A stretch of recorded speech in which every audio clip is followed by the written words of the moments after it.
Hello friends, ഇന്നത്തെ പത്തനംതിട്ടയിലെ highlight റിവ്യൂയിലേക്ക് ഏവർക്കും സ്വാഗതം. എപ്പിസോഡ് തുടങ്ങുമ്പോൾ തന്നെ നമ്മുടെ ദേവയാനി നയനയോടായിട്ട് പറയാണ്, ഞാൻ നിന്നെ വിളിക്കാൻ വന്നത് എൻ്റെ മകൻ്റെ സങ്കടം കണ്ടിട്ടാണ്. അവനാണെങ്കിൽ നിന്നെ ആലോചിച്ച് ഊണും ഉറക്കവുമില്ല. ഞാൻ അവൻ്റെ അമ്മയല്ലേ, അവൻ്റെ വിഷമം ഞാൻ മനസ്സിലാക്കണ്ടേ, അതുകൊണ്ടാണ് ഞാൻ നിന്നെ വിളിക്കാൻ വന്നത്. ഇപ്പം നിനക്ക് സന്തോഷമായല്ലോ, നീയാണല്ലോ ജയിച്ചത്. ഞാൻ നിൻ്റെ മുമ്പിൽ തോറ്റ് നിന്നെ ഇവിടെ വിളിക്കാൻ വേണ്ടി വന്നല്ലോ.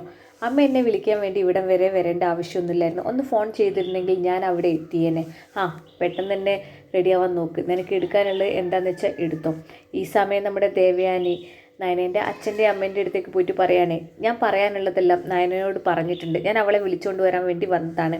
അവളില്ലാതെ വീട്ടിലുള്ള മറ്റുള്ളവർക്കൊന്നും ഒരു സ്വസ്ഥതയും സമാധാനവും കാണുന്നില്ല. അതുകൊണ്ട് ഞാൻ അവളെ കൂട്ടിക്കൊണ്ടു പോകാൻ വേണ്ടി വന്നതാണ്. നീ എടുക്കാനുള്ളതൊക്കെ എടുത്തോ. എനിക്കതിന് മാത്രം സാധനങ്ങളൊന്നും എടുക്കാനില്ല. ഒരു 4-5 സാരി അതേ ഉള്ളായിരുന്നു.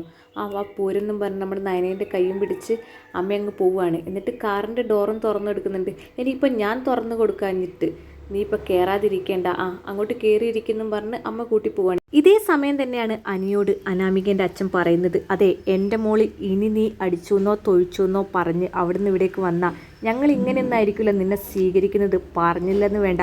അതെ, അങ്കിള് ചെയ്തതൊന്നും ഞങ്ങൾ അറിയാഞ്ഞിട്ടല്ല. ഞാൻ എന്ത് ചെയ്തെന്നാണ് പറഞ്ഞത്? അങ്കിളാ നന്ദുവിനെ ഗുണ്ടകളെ കൊണ്ട് പിടിപ്പിച്ചതും കൊല്ലാൻ നോക്കിയതൊക്കെ ഞങ്ങൾ അറിഞ്ഞതാ. കൃത്യസമയത്ത് ഞാനും ഏട്ടനും അവിടെ എത്തിയോണ്ടാണ് അവളെ രക്ഷിക്കാൻ കഴിഞ്ഞത്. ഞങ്ങളന്ന് വെറുതെ ഒരു പ്രശ്നമാക്കണ്ടെന്ന് വെച്ച് ഇരിക്കുക. എന്താ ഈ അനി പറയുന്നത്? ആ നന്ദുവിനെ ഏതോ ഗുണ്ടകൾ തട്ടിക്കൊണ്ട് പോയെന്നോ അതിന് പിന്നിൽ നമ്മളാണ്. അവളുടെ കയ്യിലിരിപ്പ് ശരിയല്ല, അതുകൊണ്ടാണ് അവൾക്ക് അങ്ങനെയൊക്കെ. ഇനി ഓരോന്ന് പറഞ്ഞ് നീ എന്നെ ദേഷ്യം പിടിപ്പിക്കാതെ പോയി വണ്ടി കയറാൻ നോക്ക്. ആ സമയത്ത് അച്ഛനും അമ്മയും അനാമികയോട് പറഞ്ഞു കൊടുക്കണേ, എന്തായാലും വലിയമ്മ മരുമോളെ തള്ളിയിട്ടല്ലേ നിന്നെ സ്നേഹിക്കുന്നത്. നീ ഒന്ന് നന്നായിട്ട് സുഖിപ്പിച്ച് കൊടുക്കേണ്ടി വല്യമ്മനെ. അതൊക്കെ ഞാൻ ഏറ്റു അമ്മേ.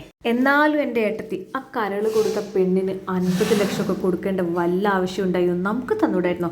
അതിനിപ്പോൾ ഏട്ടത്തിക്ക് എന്താ കുഴപ്പം? ഏട്ടത്തിയുടെ പേരിൽ ഒരു 10-15 കോടിയെങ്കിലും ആദർശവും ഏട്ടനുമായിട്ട് ഇട്ട് വെച്ചിട്ടുണ്ടാവും. അതിൽ നിന്നും 50 ലക്ഷം പോയാലൊന്നും ഏട്ടത്തിക്ക് ഒരു കുഴപ്പമില്ല. ഈ സമയത്താണ് അനു അനാമിക അവിടെ വന്നിറങ്ങുന്നതും ഇവർക്കത് കണ്ട് സന്തോഷമാവാണ്. അതിൻ്റെ തൊട്ടു ബാക്കിലായിട്ട് അടുത്ത കാറിൽ നമ്മുടെ ഏട്ടത്തിൻ്റെ മരുമകളും വന്നിറങ്ങുന്നത് കണ്ടിട്ട് ഇവരിങ്ങനെ ഞെട്ടിത്തരിച്ച് പോവാണ്. ഏട്ടത്തി പോയത് ഇവളെ കൂട്ടാനായിരുന്നോ? അതെ, ആദർശനും അച്ഛനും അമ്മയ്ക്കും ചേട്ടനൊക്കെ ഇവളില്ലെങ്കിൽ ഭയങ്കര സങ്കടമല്ലേ? അവരുടെ സങ്കടം ഞാൻ കാണണ്ടേ? അതുകൊണ്ട് നിങ്ങളും എന്നെപ്പോലെ ഇവളെ ഈ വീട്ടിൽ കയറാൻ അനുവദിക്കണം. കയറാനൊക്കെ ഞങ്ങൾ അനുവദിക്കാം, പക്ഷെങ്കിൽ എൻ്റെ മരുമോക്ക് നീ ഒരു ശല്യമായി മാറരുത്. ഞാൻ ഒരിക്കലും അനാമികയ്ക്ക് ഒരു ശല്യമായി മാറിയില്ലല്ലോ. ആര് പറഞ്ഞു ശല്യമായി മാറില്ല? അനാമിക, ഞാൻ നിന്നോടൊരു കാര്യം പറയാം. ഇവിടുത്തെ ഏറ്റവും മൂത്ത മരുമോൾ ഏട്ടത്തിയാണ്. അത് അമ്മയും മറക്കണ്ട. ആർക്ക് വേണ്ടിയിട്ടും ഇനി എൻ്റെ മരുമോളെ പുറത്താക്കാൻ ഞാൻ തയ്യാറല്ലെന്ന് ദേവേനെ ഇങ്ങനെ മനസ്സ് പറയാണ്. താങ്ക്